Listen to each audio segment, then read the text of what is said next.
مرحبا بجميع الضيوف وأهالينا في مدينة الرقة. مرحبا بجميع الرفاق الذي يتواجدون في ساحة الحرية.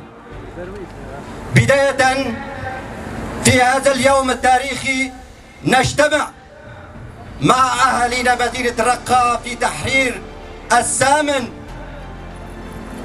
مدينتنا الرقة. تحرير مدينة الرقة ليس كعادي من الحروب التي خضناها كقوات سوريا الديمقراطية. نحن تعهدنا مع أهالينا في مدينة الرقة أنه نقاتل ونتوحد بدماء الشهداء، وعلى هذا الأساس تنظمنا بمؤسسة عوائل الشهداء في مدينة الرقة. نحن كقوات سوريا الديمقراطية بداية نهنئ جميع القوات التي شاركت في تحرير مدينة الرقة: قيادة قوات سوريا الديمقراطية، وحدات حماية الشعب، وحدات حماية المرأة، قوات لواء الشمال الديمقراطي، جيش الثوار، صناديد، قوات يبشة التي جاء من الشنكال بدعم تحرير الرقة، وأيضا قوات تحرير عفرين التي شاركوا بجميع الكتائب والفصائل في تحرير مدينتنا الرقة.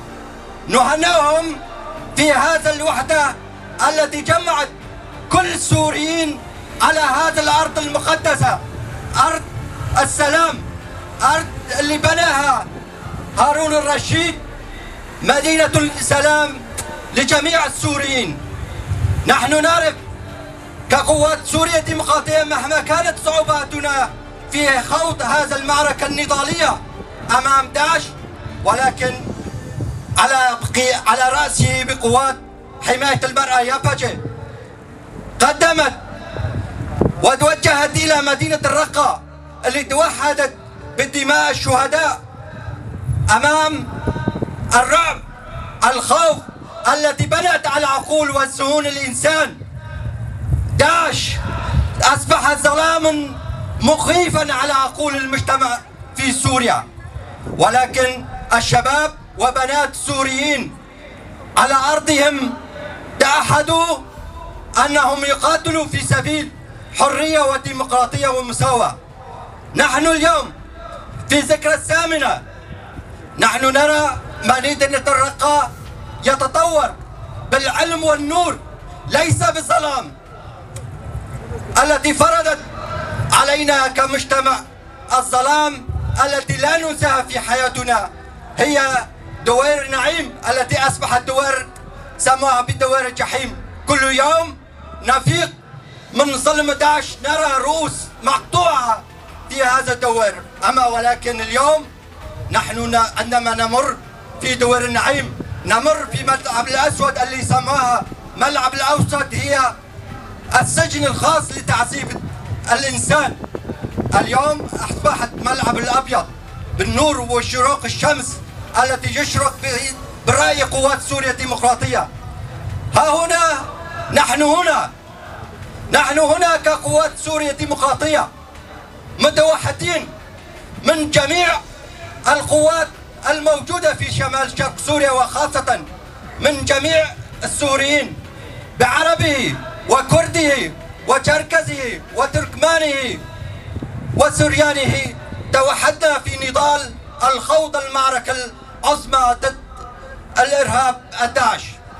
طبعا عندما نهنئ هذا اليوم نشكر كل من دعم وساندت قوات سوريا الديمقراطية في تحرير مدينة الرقة، خاصة دعم الخارجي هي قوات التحالف الدولي التي دعمت بتحرير، نشكرهم جزيل الشكر.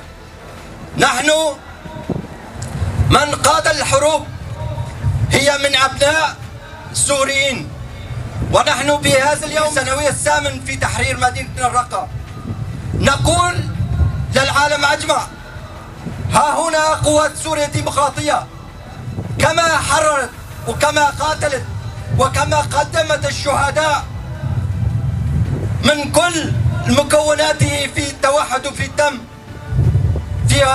في مدينة الرقة. ونحن اليوم جاهزين للبناء سوريا ديمقراطية حرة لا مركزية، كما ندعي ونقول وكما دعينا في بداية انطلاقنا في ثورة شمال شرق سوريا.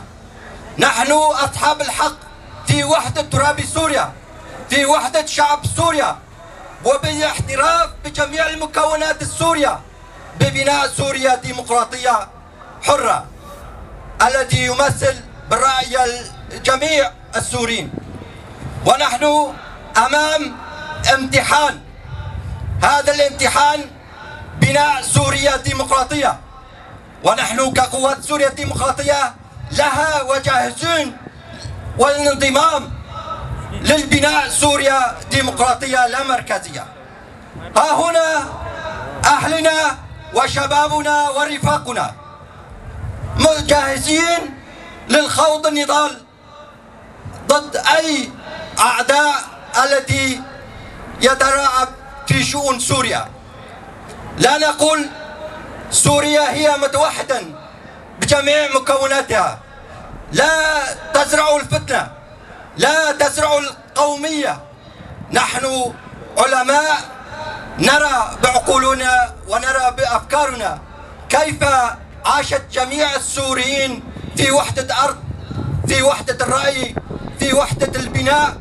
نحن جاهزين كقوات سوريا الديمقراطية بنفس التوقيت أننا نشارك بمشاركة حرا، كما قاتلنا، كما ضحينا في هذا النضال ضد داعش. نحن جاهزين نخوض عملية البناء، ونحن كما نبني أنفسنا نحن ممتنعين في بناء سوريا ديمقراطية أيضا.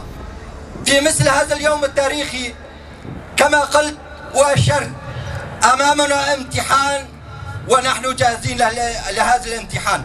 هي هدفنا الوحيد الوصول إلى حرية والديمقراطية والعدالة لجميع مكونات في سوريا بعلم وحدة، برأي وحدة، وبقبول كل مكون ضمن دستور التي يمثل جميع السوريين. لهذا اليوم نحن قاتلنا داعش. كنا على القناعة التامة مقاتلة داعش ليس كانت سهلا، عندما كانت خوفا لجميع العالم، عندما كانت حسابا لجميع العالم إلى أي اتجاه متجه داعش ومسيرة داعش في سوريا أو في الشرق الأوسط أو في العالم أجمع.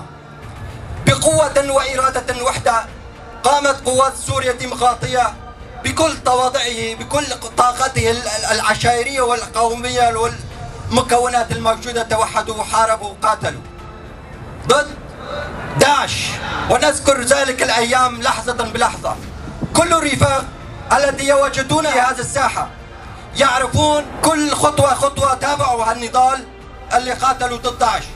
وفي كثير من رفاقنا اللي تصاوبوا أصبحوا جرحى الحرب، وأصبحوا مناضلين ومقاتلين كجرح الحرب حتى اليوم في ساحتهم النضال.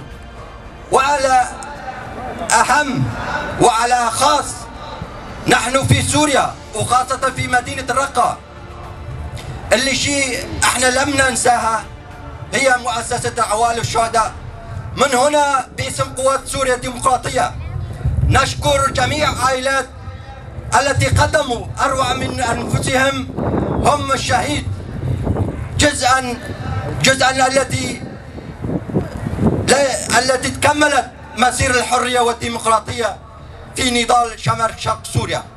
بقوتهم، بنضالهم، في تضحياتهم نقول لعوائل الشهداء ها نحن هنا كقوات سوريا الديمقراطية أولادكم وأبناتكم جاهزين لنضمن دم الشهداء بالحرية وبالنصر والتساوى والمحبة بين جميع السوريين.